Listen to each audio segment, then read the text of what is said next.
Hello everyone, welcome to the Axia IAS academy. तो चलिए देखते हैं कौन से इम्पॉर्टेंट न्यूज़ आर्टिकल है जो रेलेवेंट रहेंगे एग्ज़ाम पर्सपेक्टिव से। एडमिशन ओपन है, आप हमारे फाउंडेशनल कोर्स से जुड़ सकते हैं जिसमें हम आपको इंटीग्रेटेड गाइडेंस प्रोवाइड करेंगे for pre mains and interview. जो भी गाइडेंस रहेगा एक्सपर्ट एंड एक्सपीरियंस फैकल्टी के द्वारा ही प्रोवाइड किया जाएगा।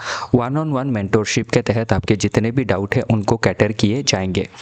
कॉम्प्रिहेंसिव स्टडी मटेरियल दिया जाएगा as per syllabus. Regular test series conduct कराई जाएंगी फॉर प्री एंड मेंस और इसका जो इवैल्यूएशन है वो आपको क्विक मिल जाएगा।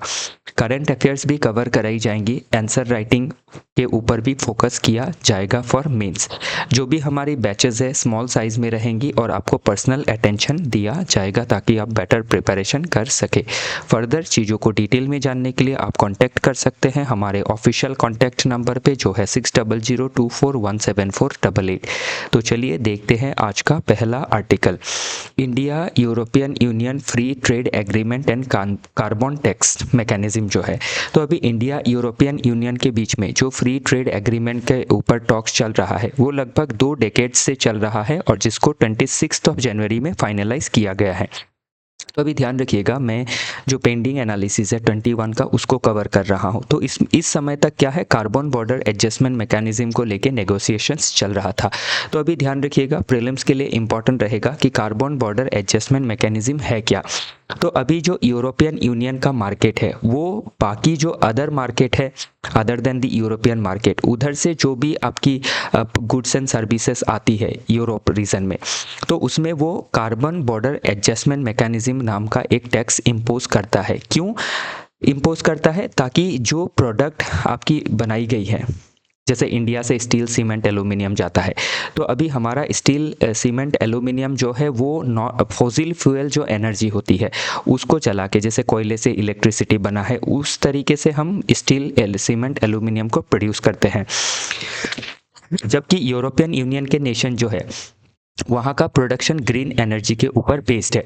तो इसीलिए क्या होता है, हमारा प्रोडक्ट चीप रहता है कंपैरेटिवली, और यूरोपियन मार्केट के जो प्लेयर्स है उनका प्रोडक्ट थोड़ा आपका प्राइस में हैवी हो जाता है। तो उसी को ऑफसेट करने के लिए और एक कंपटीशन रखने के लिए हमारे ऊपर European union carbon border adjustment mechanism लगाता है।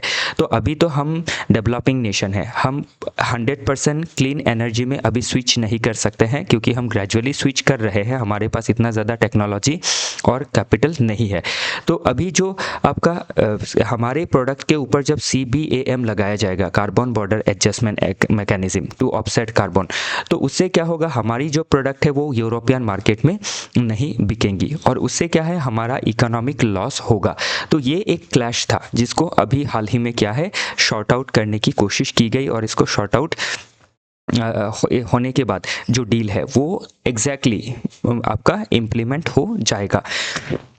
तो अभी हम इसमें क्या ले सकते हैं, इसका मिडिल पाथ या फिर सोल्यूशन क्या है कि एक ऑफसेट मैकेनिज्म लेना है। तो जो CBAM है, कार्बन बॉर्डर एडजस्टमेंट मैकेनिज्म, तो उसके लिए हम यूरोपियन यूनियन को क्या दे सकते हैं, इंडिया का जो कार्बन क्रेडिट ट्रेडिंग स्कीम है उसके तहत हम कार्बन क्रेडिट्स को इनको प्रोवाइड कर सकते हैं कि हम इसको कहीं से सस्ते दामों में खरीद के इनको प्रोवाइड कर सकते हैं ताकि हमारे स्टील सीमेंट और एल्यूमिनियम में जो एक्स्ट्रा CBAM लगता है वो ना लगे। और तभी क्या है, हम एक हार्मोनाइज तरीके से ट्रेड को कर पाएंगे। नहीं तो क्या होगा, एक बैलेंस नहीं रहेगा, हमारे प्रोडक्ट के ऊपर ज़्यादा आपकी टैक्स लगेंगी in the name of CBAM और जो प्रोडक्ट है वो अनकम्पिटिटिव बन जाएगा।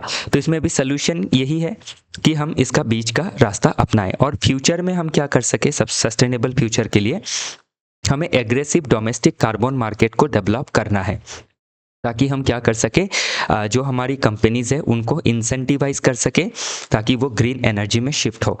फिर टेक्नोलॉजी ट्रांसफ़र हम कर सकते हैं, जो अभी यूरोपियन यूनियन के साथ जैसे हमने डील कर रहे हैं, तो इनसे हम ग्रीन टेक्नोलॉजी को सस्ते दामों में परचेस कर सकते हैं। और इसी के साथ क्या है कि कार्बन बॉर्डर एडजस्टमेंट मैकेनिज्म जैसे जो बैरियर है ऑन डेवलपिंग नेशंस, उसके लिए हम आपका एक एडजस्टमेंट मैकेनिज्म बना सकते हैं या फिर जो रिलैक्सेशन मैकेनिज्म है उसको डेवलप कर सकते हैं at the platform like World Trade Organization. तो चलिए देखते हैं अगला आर्टिकल। नेक्स्ट आर्टिकल बात करता है India Bangladesh begin to work to renew की वाटर ट्रीटी। तो अभी इंडिया और बांग्लादेश के बीच में कौन सा की वाटर ट्रीटी है? तो जो की वाटर ट्रीटी है वो है आपका फरक्का ट्रीटी ऑफ 1996 या फिर गंगा ट्रीटी ऑफ 1996। तो अभी जो गंगा रिवर है वो इंडिया से होते हुए आपके बांग्लादेश में एंटर करता है, और जो गंगा रिवर है वो नॉर्थ इंडिया के डिफरेंट स्टेट के लिए इंक्लूडिंग जो ईस्टर्न इंडियन स्टेट है लाइक वेस्ट बंगाल, इन सभी के लिए लाइफलाइन है। एग्रीकल्चर में हो, फिशरी में हो या फिर कम्युनिकेशन में हो, काफ़ी इंपॉर्टेंट रोल प्ले करता है। और सेम रिवर जो है वो आपकी बांग्लादेश में भी इंपॉर्टेंट रोल प्ले करता है। तो अभी इसको लेके क्या है, वाटर शेयरिंग को लेके 1996 में ही एक ट्रीटी हो चुकी है, और ये ट्रीटी एक्सपायर कब होने वाली है? 2026 में।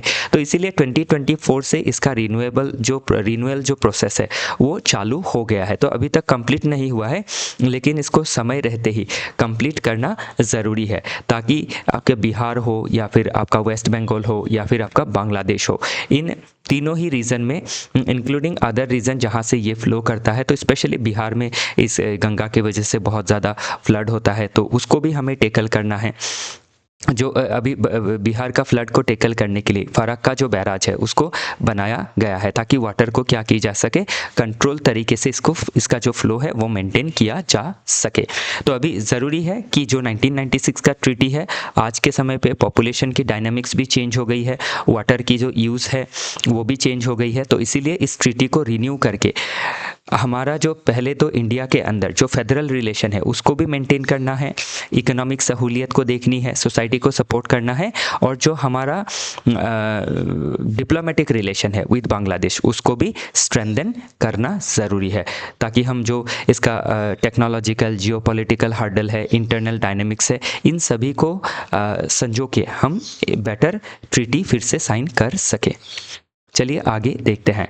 नेक्स्ट आर्टिकल है, सुप्रीम कोर्ट ने, ऑनरेबल सुप्रीम कोर्ट ने ये कहा है कि स्टेट पुलिस जो है वो भी प्रोब मतलब केस चला सकती है ग्राफ्ट केसेस में, जो करप्शन के केसेस होते हैं अगेंस्ट सेंट्रल गवर्नमेंट स्टाफ। तो इससे पहले ऐसा था कि आपका जो Delhi police special police establishment act है, ये आपका सीबीआई को ही ये पावर देता था कि सीबीआई को पावर देता था और स्टेट पुलिस को प्रिवेंट करता था। तो Delhi special police establishment act does not prevent state police from investigating offences of bribery and corruption against central government employees. तो ये सुप्रीम कोर्ट का जो क्लियरिफिकेशन है वो आया है, लेकिन पास्ट में इसी लॉ का हवाला देते हुए स्टेट को जो है ग्राफ्ट केसेस में इन्वेस्टिगेशन करने नहीं दिया जाता था बाय दी सेंट्रल एजेंसीज। तो अभी उसी को लेके क्या है, ऑनरेबल सुप्रीम कोर्ट का ये वर्डिक्ट आया है कि स्टेट पुलिस भी स्टेट पुलिस के अंदर भी जुरिस्डिक्शन आता है। जुरिस्डिक्शन मतलब लीगल अधिकार आता है ओवर सेंट्रल गवर्नमेंट एम्प्लॉइज। तो अभी स्टेट पुलिस और सीबीआई को इक्वल कर दिया गया है। ऐसा नहीं है कि सिर्फ सीबीआई ही जो है ग्राफ्ट केसेस को हैंडल कर सकती है। तो इसमें स्टेट पुलिस जो है वो इन्वेस्टिगेट कर सकती है सेंट्रल एम्प्लॉय को, प्लस दोनों मिलके भी आपकी जो इन्वेस्टिगेशन है वो कर सकती है। इसमें कोई सीबीआई का प्रायर कंसेंट नहीं चाहिए कि हम सेंट्रल गवर्नमेंट के एम्प्लॉय के ऊपर ग्राफ्ट के केसेस ले या ना ले। तो अभी legal basis and logical basis देखें तो हमारा जो देश का आपका पीनल कोड है या फिर क्रिमिनल प्रोसीजर कोड है वो जनरल पावर देता है। तो इस जनरल पावर में क्या है, आपकी जो स्टेट पुलिस है उसको पावर मिलती है। तो अभी हम 7th शेड्यूल भी अगर देखें तो लॉ एंड ऑर्डर जो सब्जेक्ट है वो लिस्ट 2 में है। तो इसीलिए स्टेट क्या कर सकती है, ग्राफ्ट के केसेस में आपकी प्रोब जो है वो चला सकती है, ऐसा सुप्रीम कोर्ट ने क्लियर किया है। नेक्स्ट आर्टिकल देखिए, the importance of PACS silica for India. तो पैक्स सिलिका क्या है, एक डेवलप्ड नेशंस का समूह है, जैसे जिसमें यूएसए है, जापान है, नीदरलैंड है, ऑस्ट्रेलिया है, साउथ कोरिया है, ताइवान है। तो ऐसे देश है जो क्रिटिकल मिनरल्स के ऊपर, जो चाइना के ऊपर जो डिपेंडेंसी बनी हुई है क्रिटिकल मिनरल्स को लेके, उसको मिनिमाइज करना चाहती है। और पैक्स सिलिका जो ग्रुप है वो अपने जो लाइक माइंडेड कंट्री है उनके साथ जो क्रिटिकल मिनरल का आपका इंडिपेंडेंस है उसको डेवलप करना चाहती है। तो इसमें अभी जो पैक्स सिलिका है ये इंडिया के लिए काफ़ी इम्पॉर्टेंट है।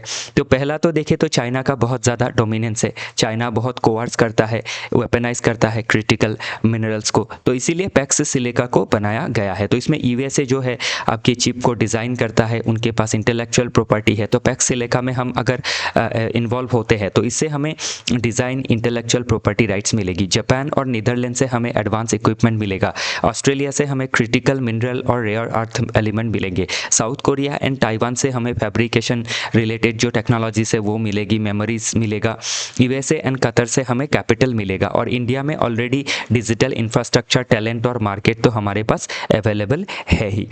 तो इसलिए इंडिया का स्ट्रेंथ क्या है? स्ट्रॉन्ग डिजिटल इंफ्रास्ट्रक्चर है जैसे इंडिया स्टेक, और ग्रोइंग एआई मार्केट है, लार्ज स्टेम टैलेंट पूल है, साइंस, टेक्नोलॉजी, इंजीनियरिंग, मैथमेटिक्स का। तो चैलेंज एंड वे फॉरवर्ड क्या है? तो लैग है हमारे फैब्रिकेशन प्लांट में, इसीलिए 2 फैब्रिकेशन प्लांट खोला गया है, एक मोडेरा गुजरात में और एक आसाम मोरीगांव में। तो ये चीज़ हमें क्या करनी है, जो गैप है हमारे उसको हमें फील करना ज़रूरी है, और इसीलिए पैक्स सिलिका जो ग्रुप है वो हमारे लिए काफ़ी इम्पॉर्टेंट रहेगा। नेक्स्ट आर्टिकल है कि किस तरीके से जो रीयूजेबल सैटेलाइट लॉन्च व्हीकल है वो हमें एक एज दे सकती है। तो अभी हम जो सैटेलाइट लॉन्च व्हीकल इस्तेमाल करते हैं वो हमारे पास क्या है, रीयूजेबिलिटी नहीं है उसकी, और अगर रीयूजेबिलिटी होता है तो उससे क्या होगी, हम सस्ते दामों में, तो अभी जो कॉस्ट है काफ़ी हाई है, लो कॉस्ट में हम क्या कर सकेंगे, मिशंस को लॉन्च कर सकेंगे, फिर से हम लॉन्च व्हीकल को दोबारा इस्तेमाल कर सकेंगे। तो यहाँ पे कहीं मेंशन भी है कि 10 टाइम्स हम रीयूज़ कर सकते हैं। तो इससे क्या है, हमारा 10 टाइम्स जो पैसा है वो बचेगा। तो इससे हम क्या है, जो इंडिया की राइजिंग स्पेस इकोनॉमी है उसको एक सहूलियत मिलेगी। तो रीयूजेबल जो लॉन्च व्हीकल है वो काफ़ी इंपॉर्टेंट है।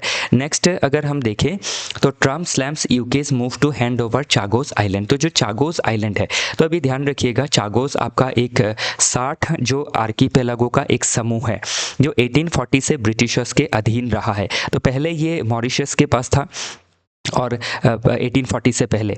तो अभी जब मॉरिशस आज़ाद हो गया उसके बाद भी इसके ऊपर ब्रिटिश का ही हक था। तो बाद में क्या हुआ, आपकी 2019 में ICJ international court of justice ने रूल किया कि ये अनलॉफुल है, अनलॉफुल ऑक्यूपेशन है। तो इसी के बाद क्या किया, यूके एंड मॉरिशस ने ट्रीटी साइन किया कि जो चागोस आइलैंड है उसको मॉरिशस को समझा दिया जाएगा। ये रहा मॉरिशस, इधर मॉरिशस को समझा दिया जाएगा, लेकिन जो आपकी डियागो ग्रासिया जो आइलैंड है उसको 99 ईयर्स के लिए ये यूके के पास ही रहेगा, यूके यूएस का, क्योंकि इसमें मिलिट्री बेस है। तो इसमें अभी आप देख सकते हैं कि जो कॉलोनियल टेंडेंसी है या फिर जो कॉलोनाइजेशन है वो आज भी ख़त्म नहीं हुआ है। और इंडिया का क्या स्टैंड है, इंडिया मॉरिशस को सपोर्ट कर रहा है क्योंकि हमारा जो प्रिंसिपल है वो है डी कॉलोनाइजेशन। लेकिन यूएसए इसमें नाराज़ है यूके को लेके, यूके का जो आपका रुख है उसको लेके कि जो एक मिलिट्री और एक जो हार्ड क्लॉट है ऑफ वेस्टर्न नेशंस वो ख़त्म हो जाएगा, क्योंकि इसी मिलिट्री बेस से जो आपकी नेटो की अलाइज है उन्होंने वियतनाम पे हो या फिर इराक में हो जो फोर्स है उसको मोबिलाइज किया था। तो यही है आज के डिस्कशन में, फिर मिलेंगे। ओके, नहीं, एक आर्टिकल और रह गया है। तो हाल ही में क्या हुआ, जो गवर्नर है केरला के और तमिलनाडु के, स्पेशली तमिलनाडु के, उन्होंने कैबिनेट के द्वारा जो बनाई गई स्पीच है उसको रीड करने से रिफ्यूज़ किया है। तो इस स्पीच में ऐसा कुछ था कि जो सेंट्रल गवर्नमेंट है उसकी क्रिटिसिज्म भी इसमें थी। तो अभी जैसे जो गवर्नर है उनको कई बार ये क्रिटिसाइज़ किया जाता है कि जैसे कि उनको प्रेसिडेंट अपॉइंट करते हैं, तो इसीलिए वो क्या होते हैं, प्रेसिडेंट के एजेंट के हिसाब से काम करते हैं। तो इसमें एक फेडरलिज्म में हम फ्रिक्शन देख सकते हैं कि जो गवर्नर है उनको स्टेट गवर्नमेंट के हिसाब से काम करना है। अंडर आर्टिकल 163 स्टेट का जो कैबिनेट है उनके जो एड एंड एडवाइस है उसके हिसाब से काम करना है, और वो अपने हिसाब से जो है हर चीज़ में डिस्क्रिशन नहीं दिखा सकते हैं। तो वही एक कन्फ्लिक्ट इसमें देखा गया है। लेकिन ये भी ध्यान रखना है कि जो स्पीच है उसमें ऐसा कोई डेरोगेटरी चीज़ ना रहे जो अथॉरिटी को आपकी क्रिटिसाइज़ करती हो, किसी पार्टी को क्रिटिसाइज़ करती है या वो भी सही नहीं है, और किसी अथॉरिटी को क्रिटिसाइज़ करती करता है वो भी सही नहीं है। तो इसमें स्टेट गवर्नमेंट हो या फिर आपके सेंट्रल गवर्नमेंट हो, दोनों को ही इसमें क्या है, डेरोगेटरी चीज़ों से बच के रहना काफ़ी ज़रूरी है। अच्छा, लास्ट और एक आर्टिकल है, तो ये ऑलरेडी न्यूज़ में चला आ रहा है, ग्रीनलैंड को एक्वायर करने का जो बात कह रहे हैं ट्रंप, और ट्रंप जो थ्रेट कर रहे हैं नेटो कंट्रीज़ को, जैसे डेनमार्क जो है वो नेटो का ही पार्ट है, और डेनमार्क का इंडिपेंडेंट पार्ट है, ऑटोनोमस पार्ट है ग्रीनलैंड। तो अभी ट्रंप जो है वो अपने ही एलाइज को थ्रेट कर रहे हैं, तो इसमें इसीलिए डेनमार्क ने काफ़ी हार्श क्रिटिसाइज़ किया है डोनाल्ड ट्रंप को। फिर ग्रीनलैंड के जो ऑटोनोमस अथॉरिटी है उसने भी क्रिटिसाइज़ किया है, इंक्लूडिंग फ्रांस ने भी क्रिटिसाइज़ किया है, इवन फ्रांस ने रिटेलिएटरी टैरिफ के बारे में भी कहा है। तो अभी जो यूएसए है वो क्यों एक्वायर करना चाहता है, क्योंकि जो आपका आर्कटिक रीजन है उसमें बर्फ़ जो है वो गल रही है, इससे नया सी लाइन ऑफ कम्युनिकेशंस खुलेगा, डिफरेंट हाइड्रोकार्बन्स की एक्सप्लोरेशन होगी, क्रिटिकल मिनरल्स पाए जाएंगे, और आर्कटिक रीजन में चाइना और रशिया का ऑलरेडी जो फुटप्रिंट है काफ़ी स्ट्रॉन्ग है। तो डोनाल्ड ट्रंप जो है यूएसए जो है उसको लूज़ नहीं करना चाहता है, इसीलिए क्या कर रहा है, अपनी जो आपकी इकोनॉमिक पावर है, जो मिलिट्री पावर है, उसका जो दबदबा है वो यूएसए दिखाना चाह रही है। लेकिन ये इंटरनेशनल जो रूल्स एंड रेगुलेशंस है, रूल बेस्ड ऑर्डर है, मल्टीलैटरलिज्म है, उसका वायलेशन है, इवन वायलेशन ऑफ सोवरेनिटी है, इवन वायलेशन ऑफ एक कंट्री का सोवरेनिटी है, प्लस यूएन चार्टर का भी वायलेशन है। तो इसी के साथ आज का जो डिस्कशन है वो समाप्त होता है, फिर मिलेंगे डिफरेंट आर्टिकल के साथ।